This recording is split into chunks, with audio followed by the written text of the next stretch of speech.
তো গাইজ দেখো, আমি তোমাদেরকে আগের ভিডিওতে বলেইছি যে তারকেশ্বর থেকে আমরা চলে গেছিলাম মিত্র ক্যাফেতে খাওয়া দাওয়া করতে।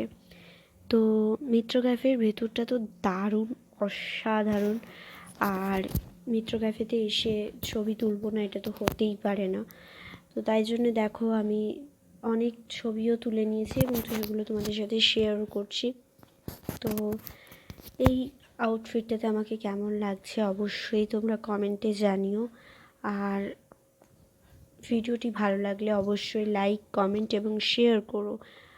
এবং যারা যারা ফেসবুক থেকে দেখছো তারা অবশ্যই পেজটাকে ফলো করো, এবং যারা ইউটিউব থেকে দেখছো তারা অবশ্যই চ্যানেলটাকে সাবস্ক্রাইব করো।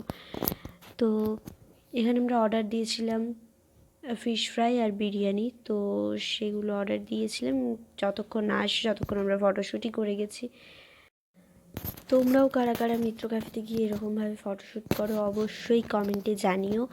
আর সেই দিনটা আমাদের খুবই ভালো কেটেছে আর কি, কারণ বাবার দর্শন হয়েছে ভীষণ সুন্দর, এবং বাবাকে খুব কাছ থেকে দেখতে পেয়েছি। অন্য সময় প্রচণ্ড ভিড় হয়, তাই জন্য যাওয়া হয়ে ওঠে না।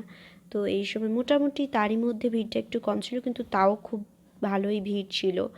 তো তাও বেশ ভালোভাবেই বাবার দর্শন হয়েছে, পুজো দিতে পেরেছি, এবং অনেক দিনের একটা ইচ্ছে পূরণ হয়ে গেছে যে বাবার কাছে যাওয়াটা, তারকেশ্বর। তো এবং জায়গাটাও বেশ সুন্দর, আশপাশটাও আমরা একটু ঘুরে দেখেছিলাম, দোকানদানি প্রচুর দোকান এবং থাকার জায়গাও আছে। তোমরা যারা গেছো তারা অবশ্যই জানো, আমি তো এই ফার্স্ট টাইম গেলাম, তাই আমি অতটা ডিটেলসে জানতাম না, কিন্তু বেশ ভালোই লাগলো। তো তারপর আমরা মিত্র ক্যাফেতে চলে এসেছিলাম খাওয়া দাওয়া করার জন্য, তোমাদেরকে তো বলেইছি। তো দেখো, এখানে আমাদের ফিশ ফ্রাই চলে এসেছে এবং সেটাই আমি খাচ্ছিলাম।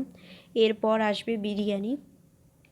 তো ভীষণই টেস্টি খাবার দাবার মিত্র ক্যাফের, এটা বলতেই হবে। এবং বিরিয়ানিও মানে 1 প্লেট বিরিয়ানি মানে অনেকটাই। তো যাই হোক, বেশ ভালোই লেগেছে। এবং ভিডিওটা ভালো লাগলে অবশ্যই তোমরা লাইক, কমেন্ট এবং শেয়ার করো। আজকের মতো টাটা।